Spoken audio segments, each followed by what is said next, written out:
Hello everyone, welcome to the YouTube channel of Nexus classes. I hope आप सब अच्छे होंगे और मन लगा के अपनी पढ़ाई कर रहे होंगे। तो बच्चों, आज मैं आप लोगों के सामने एक ऐसा टॉपिक लेके आया हूँ जो जनरली 10th क्लास में इसका बेसिक इंट्रोडक्शन आता है और इसके जो क्वेश्चंस भी आते हैं वो बहुत ही ईजी आते हैं, लेकिन फिर भी बच्चों को इसमें बहुत ज़्यादा प्रॉब्लम रहती है। जी हाँ, मैं बात कर रहा हूँ आइसोमेराइज्म, जो हमारा चैप्टर है केमिस्ट्री में, 10th क्लास केमिस्ट्री में जो 4th चैप्टर हमारा कार्बन एंड इट्स कंपाउंड, उसके अंदर एक छोटा सा पार्ट आता है आइसोमेराइज्म का। बहुत ज़्यादा इन डेप्थ नहीं है, बट हाँ बच्चों को इसमें प्रॉब्लम बहुत ज़्यादा रहती है, बार बार समझने के बाद भी दिक्कत रहती है। तो आज मैं इस छोटे से टॉपिक को आप सब लोगों के सामने लेकर आया हूँ और किस तरह के क्वेश्चन आपसे बोर्ड्स में पूछे जा सकते हैं उसके बारे में बात करता हूँ। क्योंकि इस साल आपको पता ही है कि जो हमारी जो 10th की केमिस्ट्री है उसमें जो कार्बन एंड इट्स कंपाउंड है उसका बहुत ज़्यादा पार्ट नहीं है, तो उसमें से आइसोमेराइज्म से क्वेश्चन आने के चांसेस बहुत ज़्यादा बढ़ जाते हैं। तो इसीलिए चलिए स्टार्ट करते हैं हम अपना टॉपिक आइसोमेराइज्म। हाँ जी बच्चों, टॉपिक है हमारा आइसोमेराइज्म। ठीक है, सबसे पहले यार देखो, बहुत बेसिक सा फंडा है, वर्ड का मतलब पता होना चाहिए, तभी हमें समझ में आएगा कि हम पढ़ना क्या चाह रहे हैं। सही है जी, तो ध्यान से सुनिएगा। वर्ड है आइसोमेराइज्म। ये आइसो वर्ड का मतलब होता है सेम। अब ये आइसो वर्ड कहीं पे भी आए, आइसोमेराइज्म में है तो भी आइसो मतलब same. Iso electronic species word सुना होगा जिनमें सेम नंबर ऑफ इलेक्ट्रॉन्स हो, तो आइसो वर्ड का मतलब होता है सेम। सबसे पहली चीज आइसो मर का बेसिक मतलब होता है बेटा यूनिट, सेम यूनिट। क्या मतलब है इसका? Same unit. तो देखिए वर्ड को ध्यान से देखिएगा, आइसोमर, पहले मैं आइसोमर बता देता हूं, फिर उसके बाद आइसोमेराइज्म अपने आप पता लग जाएगा। Isomers are basically those compounds, ये ऐसे कंपाउंड्स हैं जिनका केमिकल या मॉलिक्यूलर फॉर्मूला तो सेम रहेगा, but they will behave differently. मतलब कंपाउंड्स हैविंग सेम केमिकल और मॉलिक्यूलर फॉर्मूला, जो भी कंपाउंड का फॉर्मूला है सेम केमिकल और molecular formula, but still behaves differently. Behaves differently का क्या मतलब हुआ? इसका मतलब ये है बेटा कि उनकी केमिकल या फिजिकल प्रॉपर्टीज डिफरेंट होंगी। मतलब ऐसा हो सकता है कि केमिकल फॉर्मूला सेम है, बट एक कंपाउंड का बॉइलिंग पॉइंट कम है, एक का ज्यादा है, एक का मेल्टिंग पॉइंट कम है, एक का ज्यादा है, डेंसिटी कम है, डेंसिटी ज्यादा है। ठीक है ना? रिएक्शन टुवर्ड्स अदर कंपाउंड्स, दूसरों के साथ केमिकल रिएक्शन करनी हो तो उसमें वो डिफरेंटली बिहेव करते हैं। तो कंपाउंड्स हैविंग सेम केमिकल और molecular formula but still showing different properties, या फिर but still behaves differently, those compounds are known as isomers. ऐसे कंपाउंड जिनका केमिकल या मॉलिक्यूलर फॉर्मूला सेम रहे बट उनकी केमिकल और फिजिकल प्रॉपर्टीज डिफरेंट हों, ऐसे कंपाउंड्स को हम आइसोमर्स कहते हैं। सही है? और जो कंपाउंड्स आइसोमर्स होते हैं, इस फिनोमिना को आइसोमेराइज्म कहते हैं। ठीक है जी, फिनोमिना इज आइसोमेराइज्म। जो दिखा रहे हैं कंपाउंड्स वो आइसोमर्स है। और आइसोमर्स क्या है? कंपाउंड्स हैविंग सेम केमिकल और molecular formula but still showing different properties are known as isomers, and this phenomena is known as isomerism. Example से समझते हैं। जैसे देखिए बेटा, एक बात बताता हूं, वैसे तो मतलब +1 +2 लेवल पे, जेई नीट लेवल पे, जो मतलब जैसे जैसे आप आगे बढ़ोगे, वैसे जो आइसोमेराइज्म है ये काफी इन डेप्थ टॉपिक है, बहुत बड़ा वास्ट टॉपिक है। अराउंड 15 क्लासेस लगती हैं अच्छे से इसको करने में। ठीक है, बट आपके लेवल पे जो 10th क्लास का लेवल है, मैं अपने स्कोप को सिर्फ वहीं तक रखूंगा आज। ठीक है जी, तो वैसे तो आइसोमेराइज्म के मतलब आप समझ लीजिए कि 15 लेक्चर्स भी लग जाते हैं। मतलब आइसोमेराइज्म डिफरेंट टाइप के, मतलब जैसे छोटी सी बात आता हूँ, या तो स्ट्रक्चर डिफरेंट हो या फिर ओरिएंटेशन डिफरेंट हो। आपके कोर्स में सिर्फ स्ट्रक्चर की बात है, ठीक है, तो मैं सिर्फ स्ट्रक्चर तक की बात करूंगा, ओरिएंटेशन की बात यहाँ पे बिल्कुल नहीं करूंगा। तो ध्यान से सुनिएगा, ऐसे कंपाउंड्स होंगे जिनका केमिकल फॉर्मूला सेम होगा बट स्ट्रक्चर डिफरेंट होने की वजह से वो डिफरेंटली बिहेव करेंगे। ऐसे कंपाउंड्स को हम क्या कहेंगे? आइसोमर्स। इसका एग्जांपल जैसे अब CH4 है, तो भाई देखो CH4 जो है इसमें एक कार्बन है और उसके चारों तरफ से 4 हाइड्रोजन जुड़े हैं। इनकी हाइड्रोजन की अपनी डुप्लेट कंप्लीट है, कार्बन की अपनी ऑक्टेट कंप्लीट है। तो क्या कार्बन डायरेक्टली हाइड्रोजन के साथ जुड़ने के अलावा किसी और तरीके से आपस में कोई जुड़ सकता है, मतलब हाइड्रोजन हाइड्रोजन के साथ ही ऐसा कुछ ना, कार्बन के साथ हाइड्रोजन ही जुड़ेंगे, सिंगल बॉन्ड के साथ ही जुड़ेंगे। इसलिए जो मीथेन है ये आइसोमेराइज्म शो नहीं करेगा, ये आइसोमेराइज्म शो नहीं करेगा। दूसरा एल्केन C2H6 कार्बन के साथ जुड़ा और उसके चारों तरफ हाइड्रोजन जुड़ गया। क्या किसी और तरीके से जुड़ सकते थे C2H6 बनाने के लिए? कार्बन के साथ हाइड्रोजन जुड़ता, हाइड्रोजन के साथ हाइड्रोजन जुड़ता, ऐसा तो हो ही नहीं सकता, क्योंकि अगर हाइड्रोजन ने एक बॉन्ड बना लिया तो हाइड्रोजन 2 बॉन्ड तो बना ही नहीं सकता। तो भाई कार्बन के साथ कार्बन ही जुड़ेगा और इसका भी कोई और दूसरा स्ट्रक्चर नहीं है, इसलिए इथेन जो सेकंड हमारा एल्केन है वो भी आइसोमेराइज्म शो नहीं करेगा। नेक्स्ट C3H8, हम यहाँ पे जो आइसोमेराइज्म की भी बात कर रहे हैं बेटा, वो हम बेसिकली एल्केन्स के बारे में ही बात कर रहे हैं। आपके सिलेबस में जनरली है वो एल्केन्स वाला ही है, ठीक है जी। जो बेसिक स्ट्रक्चर्स हैं वो एल्केन्स के ही हैं। कराने को तो एल्कीन, एल्काइन, फिर तो बहुत सारे तरह के हो जाते हैं, ठीक है ना। टोटल स्ट्रक्चरल आइसोमर्स भी 5-6 तरह के हैं, ठीक है ना। फंक्शनल हो गया, मेटामर्स हो गए, मतलब और बहुत सारी तरह के हैं, functional, metamer, position chain, ring chain, तो मतलब वो सब हमारे सिलेबस में यहाँ पे नहीं है। हम यहाँ पे सिर्फ बात करेंगे सिंपल आइसोमर्स की, जो कि डिफरेंट स्ट्रक्चर की वजह से होते हैं, और आपके में स्ट्रक्चर है एल्केन्स का, ठीक है। तो मैंने आपको पहले 2 एल्केन बताए, वो आइसोमराइज्म शो नहीं करते हैं, आइसोमर्स नहीं बनाते हैं। नेक्स्ट इज C3H8, 3 कार्बन किस तरीके से जुड़ सकते हैं? आप देखिए, अब जैसे कुछ बच्चों का डाउट आता है, सर ऐसे जोड़ लीजिए या फिर ऐसे जोड़ लीजिए, दोनों के दोनों अलग हैं। नहीं बेटा, ये सेम ही है, तीनों की तीनों स्ट्रेट लाइन ही। अब स्ट्रेट लाइन का मतलब ये नहीं कि यही स्ट्रेट लाइन है, ये भी स्ट्रेट लाइन हम कह सकते हैं। और यहाँ पे स्ट्रेट लाइन का मतलब हुआ, या फिर मतलब एक के बाद एक कॉन्सिक्यूटिवली एक ही तरीके से जुड़ने का मतलब ये हुआ कि जब आप इसकी नंबरिंग डालोगे तो 1 2 3 एक ही साथ है, 1 2 3, तो 3 की ही चेन है। चाहे ऐसे कर लीजिए, चाहे ऐसे कर लीजिए। और कोई तरीका है क्या? इधर लगाओगे तो फिर उधर से हो जाएगा 1 2 3 स्टार्ट। मतलब जैसे अगर आप ये कर दो, आप सोचो सर ये और ये डिफरेंट है, नहीं जी, ये भी सेम है, 1 2 3, 3 की ही चेन है और बाकी सब पे हाइड्रोजन ही जुड़े हुए हैं। C3H 1 2 3 4 5 8, 3 2 5 3 8, 3 2 5 8, तीनों के तीनों प्रोपेन ही है और कोई स्ट्रक्चर बन ही नहीं सकता। तो C3H8 भी आइसोमेराइज्म शो नहीं करेगा। तो देखिए, एक तो ये याद रखना कि first 3 members of alkene series, that is methane, ethane and propane, does not show isomerism, पहली चीज, ठीक है बच्चों। आइसोमर्स वो कंपाउंड जिनका केमिकल मॉलिक्यूलर फॉर्मूला सेम है but still they are behaving differently are known as isomers, and this phenomena is known as isomerism. First 3 members of alkane series does not show isomerism. Very very important. ऐसा हो सकता है कि board में यही सवाल आपको रखा हुआ मिले, ठीक है।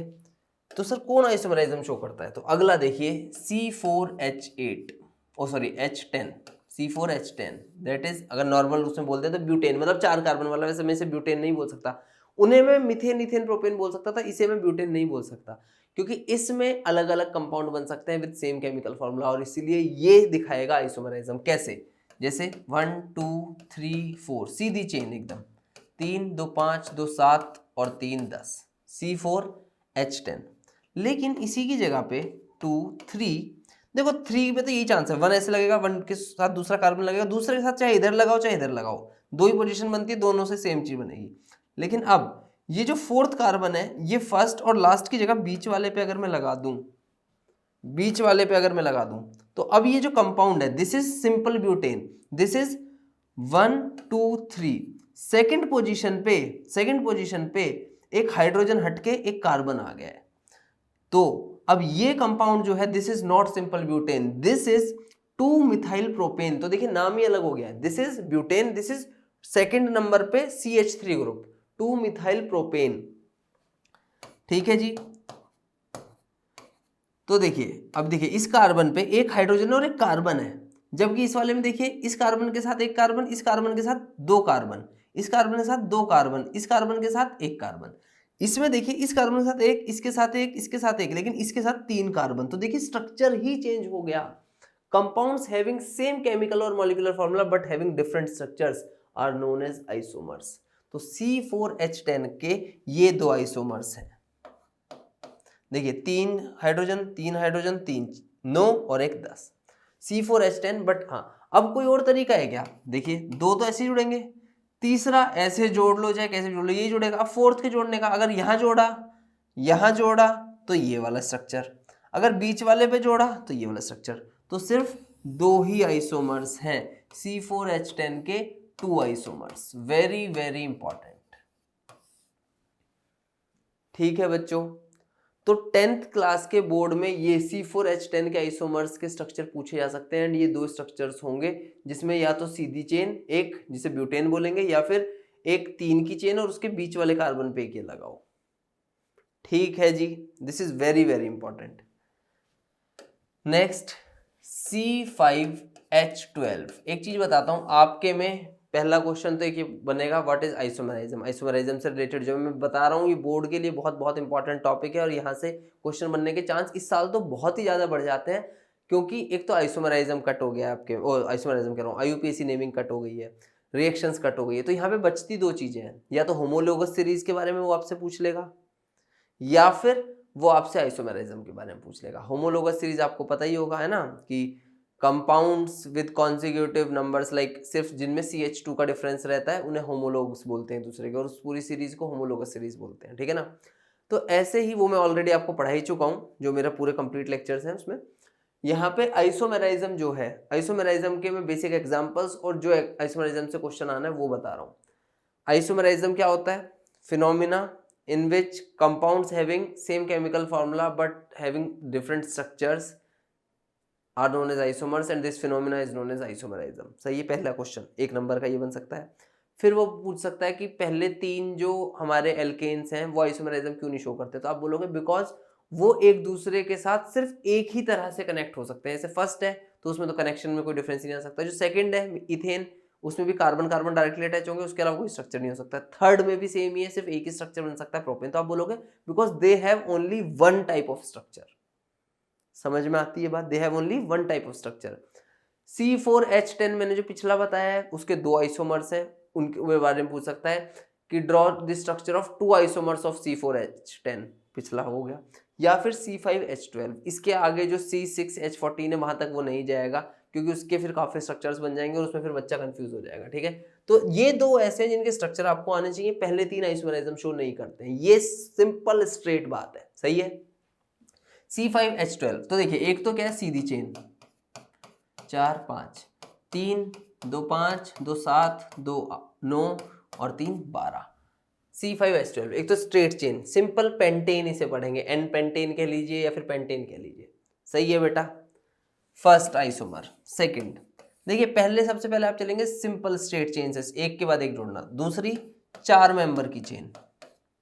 अब 4 मेंबर की चेन के फर्स्ट और लास्ट पे लगा दिया तो सेम बन जाएगा। सेकंड पे लगाओगे तो एक ये बन सकता है, दैट इज 3 इस पे लगेंगे, 3 1 4। क्यों 1 4? क्योंकि 3 इसके ऑलरेडी पूरे हुए थे। 4 3 7 2 9 और 3 12। This is 2 methyl butane. 4 की चेन है तो ब्यूटेन, सेकंड पोजीशन पे मिथाइल ग्रुप लगा हुआ है तो 2 मिथाइल ब्यूटेन। ठीक है जी। 4 की चेन का क्या और भी कुछ बन सकता है? 1 2 3 4। अब कोई कहे सर यहाँ लगा दीजिए सेकंड इधर से, बेटा ये अगर यहाँ पे लगाओगे और यहाँ पे लगाओगे ये सेम ही है। जब इधर से लगाओगे तो सेकंड नंबर इधर से गिना जाएगा, जब इधर से लगाओगे तो इधर से, क्योंकि जिधर से साइड चेन लगी होती है हम नंबरिंग उधर से करते हैं। तो this and this is same, तो this is not a different isomer. सही है। नेक्स्ट और क्या बन सकता है? 3 की चेन है ना, या फिर और कुछ बन सकता है क्या? इसमें तो यही है, फर्स्ट पे इस पे इन दोनों पे लगाओगे तो वही बन जाएगा, इन दोनों पे लगाओगे तो सेम है। नेक्स्ट इज 4 नहीं 3। अब 3 पे इस पे और इस पे लगाओगे, अगर इस पे लगा दिया तो 4 वाली चेन का हो जाएगा, इस पे लगाओगे तो 4 वाली चेन हो जाएगा। तो आपके पास दोनों के दोनों कार्बन इसी पोजीशन पे लगने वाले होंगे। 3, 6, ये हाइड्रोजन जोड़ रहा हूं मैं, 9 और 12, दैट इज 3 की चेन है, सेकंड पोजीशन पे दोनों पे मिथाइल है, तो 2,2 डाई मिथाइल प्रोपेन। अब प्रोपेन हो गई है मेन चेन। तो these three isomers, ये 3 आइसोमर भी आपको पता होने चाहिए C5H12 के। C4H10 के 2, C5H12 के 3, पहले 3 एल्केन्स के कोई भी नहीं। अब आप लोगों के लिए मैं फिर भी एक बार को C6H14 के बना देता हूं, जिससे कि जिसको कोई डाउट भी रह गया या कुछ भी चीज है वो आपकी क्लियर हो जाए। सही है भाई। C6H12 आप लोग एक बार क्या कर सकते हो, इस वीडियो को यहीं पे पॉज कीजिए और इसके पहले सारे स्ट्रक्चर बना के देखिए और फिर मेरे साथ चेक कीजिएगा, ठीक है ना। तो पॉज कीजिए और उसके बाद चेक कीजिएगा सारे के सारे। तो ये आपका एक तरह से यहाँ पे प्रैक्टिस हो जाएगी कि आपका आइसोमेरिज्म क्लियर हुआ है कि नहीं हुआ है। ठीक है बेटा, चलिए पॉज कर लीजिए, मैं शुरू करता हूं, अब पॉज करके बाद में शुरू कीजिएगा। चलिए C6H12, सबसे पहले तो सीधी चेन 1, 2, 3, 4, 5, 6, 3, 2, 5, 2, 7, 2, 9, 2, 11 और 3, 14। सही है बेटा, C6H12 that is simple hexane. Second 5 की चेन, 5, फर्स्ट और लास्ट पे नहीं लगा सकते, सेकंड पे लगा सकते हैं। 2 मिथाइल पेंटेन, 3, 2, 5, 2, 7, 1, 8, 3, 11 और 3, 14। सही है। 5 की और कोई चेन हो सकती है क्या? अगर आप यहाँ लगाओगे तो मतलब इस पोजीशन पे तो इधर से 2 मिथाइल सेम हो जाएगा, लेकिन एक बीच वाली पे भी तो लगा सकते हो, थर्ड पोजीशन पे, दैट इज दिस 4, 5 और बीच वाले पे लगा दो। सही है बेटा। 3, 2, 5, 1, 6, 3, 9, 2, 11 और 3, 14। दिस इज सेकेंड पोजीशन पे साइड चेन लगी है, दिस इज थर्ड पोजीशन पे लगी है, तो दीज टू आर डिफरेंट। और कुछ हो सकता है क्या? इधर करोगे मतलब इससे इधर लाओगे तो यही बन जाएगा, और कोई है क्या? नहीं। तो C6H12 के 3 तो ये हैं। अब 4 की चेन के साथ 1, 2, 3, 4 की चेन के साथ इस पे और इस पे तो लगा नहीं सकते हैं, इस पे लगा दीजिए एक कार्बन और दूसरा कार्बन इसके पड़ोसी पे लगा दीजिए। एक तो ये बन सकता है 4 की मेन चेन, सेकंड और थर्ड पोजीशन पे कार्बन, या फिर 4 की चेन और एक ही पोजीशन पे दोनों के दोनों कार्बन। ये देखिए 3, 4, 5, 3, 8, 3, 11 और 3, 14, 3, 3, 6, 2, 8, 3, 11 और 3, 14। 4 की चेन के ये दो हो सकते हैं, या तो एडजेसेंट पोजीशन पे या फिर सेम ही पोजीशन पे। सही है। और कुछ हो सकता है क्या? इस पे और इस पे लगा दिया, सेम है, फर्स्ट लास्ट पे लगा नहीं सकते। 3 की चेन के साथ इस पे और इस पे नहीं लगा सकते, क्योंकि इस पे और इस पे लगा दिया तो 4 का फंडा बन जाएगा। 3 अब इस पे तो लगा नहीं सकते, तो बस 1, 2, 3, 4, 5 C6H14 के 5 आइसोमर्स हैं। C4H10 के कितने थे? 2, पिछले वाले के 3, इसके 5। ठीक है। इससे ऊपर क्वेश्चन आइसोमराइज्म में आपसे नहीं पूछा जा सकता 10th क्लास में, लेकिन हाँ प्लस 1 प्लस 2 में तो आइसोमराइज्म बहुत इन डेप्थ है और मेरे हिसाब से तो बहुत बढ़िया टॉपिक भी है, बहुत ही मज़ा आता है करने में, अच्छा लॉजिक लगता है, बहुत मज़ा आता है। बट फिर भी अगर अब भी किसी को कोई प्रॉब्लम हो तो मुझे कमेंट्स में बता दीजिएगा, मैं आपका डाउट क्लियर करने के लिए बिल्कुल रेडी हूँ। ठीक है जी। इन केस कोई और भी दिक्कत है तो भी आप मेरे को कमेंट में बता सकते हैं, मैं उसका रिप्लाई अपनी अगली वीडियो में जरूर करूँगा। तब तक के लिए बेटा पढ़ते रहिए, बोर्ड्स आ रहे हैं, 10th का आपका जो रिजल्ट है लाइफ टाइम आपके साथ रहना है। सही है। तो प्लीज़ पढ़ते रहिएगा, मस्त रहिएगा और in case of any doubt हमें याद करते रहिएगा। ओके बच्चों, टेक केयर, बाय बाय।